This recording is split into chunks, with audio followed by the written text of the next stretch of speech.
Maintenant, on va aborder la question de concrètement à quoi ça ressemble une opération de mise en conformité au sein d'une collectivité territoriale, ce qui permet de répondre à la question, à une de vos questions, comment savoir si l'on est conforme. Concrètement, ça passe par une opération en plusieurs phases, donc une opération d'audit. Alors, il y a une première phase qui est l'audit à proprement parler. Ensuite, une deuxième phase d'implémentation et une troisième phase qui est le maintien de la conformité.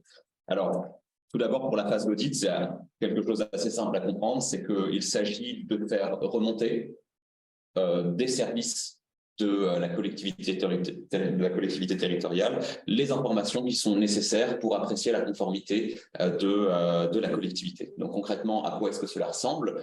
Ça peut passer par de grands types de remontée d'informations, soit une remontée d'informations déclarative qui fonctionne sur la base d'un questionnaire qui est transmis à chacun des services, un questionnaire type, et chacun des services a la charge de répondre et remplir les différentes, répondre aux différentes questions qui sont posées, ou ça peut passer par également la conduite d'entretiens en présentiel ou à distance, à l'occasion duquel ces questions sont posées et les informations en lien avec l'activité opérationnelle du service sont collectées et obtenues comme ça.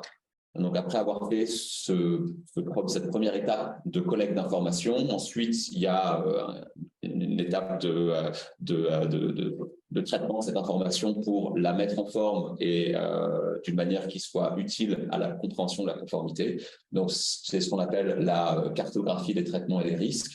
Donc, ça permet d'avoir une liste, c'est un document avec une liste de tous les traitements de données qui sont mis en œuvre par les différents services de la collectivité territoriale, la manière avec laquelle est-ce que chacun des traitements est conduit. Et à l'occasion de ce travail de cartographie, cela permet d'identifier les différentes zones de non-conformité. Et à partir de ces zones de non-conformité, on dresse ce que l'on appelle un plan d'action. Donc vraiment une liste d'items et d'actions à entreprendre pour faire passer la collectivité territoriale d'un niveau de non-conformité à un niveau de conformité. Et la manière avec laquelle ce plan d'action, est-ce qu'il est possible de naviguer dans ce plan d'action, c'est simplement de faire une priorisation des différentes actions en fonction de la sensibilité des traitements qui concernent chacune des non-conformités et de sa criticité opérationnelle pour la collectivité territoriale. Donc ça, c'est la première étape, l'étape d'audit. Et ensuite, qui donne lieu du coup à l'établissement du plan d'action priorisé. Et ensuite, on passe à la deuxième étape qui est simplement, vraiment très simplement, la mise en œuvre et l'implémentation des différentes actions que l'audit aura permis d'identifier qu'il fallait entreprendre. Et donc, les différentes actions types que l'on voit de manière récurrente quand on travaille avec les collectivités territoriales, ça passe par des choses aussi diverses que simplement rédiger des politiques de confidentialité et de support d'information à destination des agents de la collectivité ou des administrés, la création d'une documentation interne dont mentionnait Adrien, ce qui est nécessaire au titre d'un principe qui s'appelle la démonstrabilité, de pouvoir montrer à l'autorité de contrôle comment est-ce qu'une entité se conforme à la réglementation des données, sur la protection des données, et ça peut également passer par la mise à jour des contrats avec les fournisseurs ou certains arbitrages comme celui de ne pas renouveler certains marchés et d'en passer à un nouveau parce que le prestataire que l'on aura choisi aura été identifié comme non conforme et que cette non-conformité ne sera pas rémédiable.